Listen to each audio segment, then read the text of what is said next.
Hey guys, welcome back to Feature Specs. I'm Wesley, and I just got a package from Mycomicshop. So I'm going to be opening it and showing you guys what I got.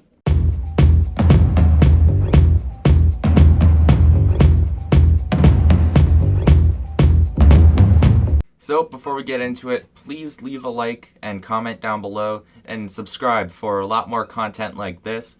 We are starting to do Sleeper Keys videos with CBSI now, which are really awesome. So you guys definitely don't want to miss those or any other content and videos that we're going to be putting out. So first up is issues 1, 2, 4, 5, and 6 of the Death Dealer miniseries that Image Comics put out in 2007.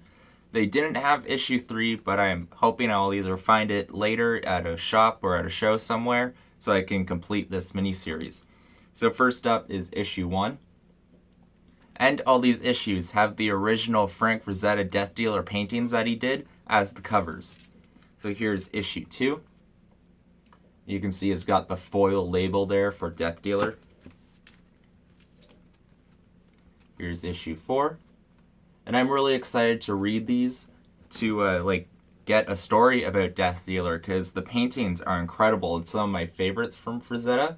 So I'm really excited to read the story on these. So that was issue 5, and here's issue 6.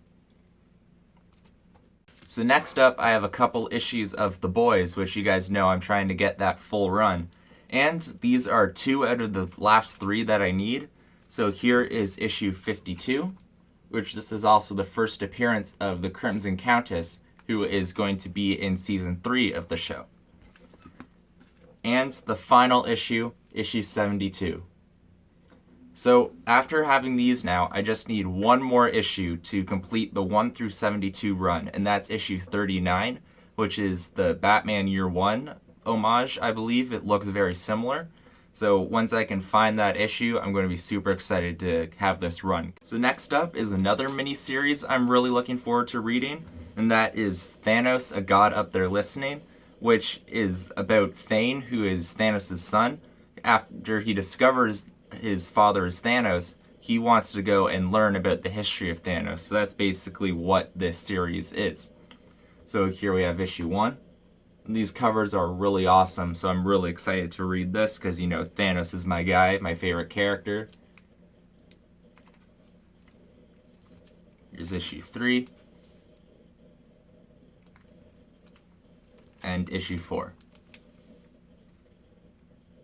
So, keeping with the Thanos train, I've got Silver Surfer 34, which is the resurrection of Thanos after he died in the previous story arc a decade earlier in Avengers Annual 7 and Marvel Team Up Annual 2 with the original Starlin saga of Thanos.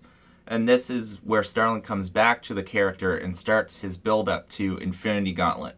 And it's also some really awesome Ron Lim art. So I'm trying to get this whole Silver Surfer run because of Ron Lim, but I also really want to get the Starlin issues because he's my favorite creator as well with the character of Thanos.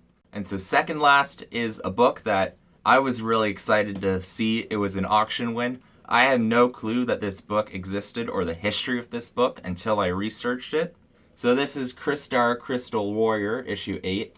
I have no clue about anything about this character or who he is, what he is. But if this cover looks familiar to you, it might be because of that skull on the cover.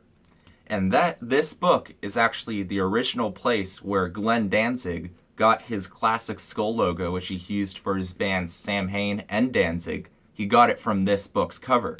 So I just think that's really cool that the two of them are kind of connected, considering Danzig has gone on record saying he dislikes like the popular Marvel and DC superhero comics. So I think that's interesting that he took his infamous logo from a comic book. So last book up is one that I already have a couple copies of. This is my 3rd copy.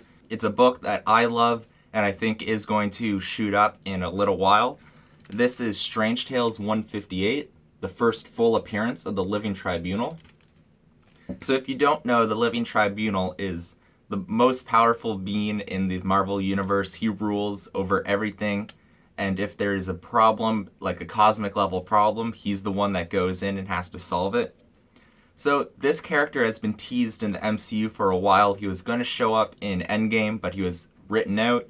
And we saw a statue of his head in one of the episodes of Loki.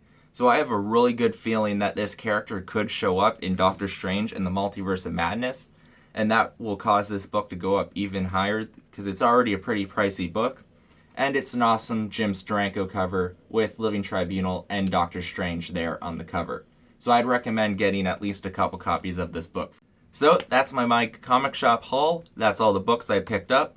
So let me know what you guys thought down below in the comments. And please like and subscribe to see more videos like this. See ya.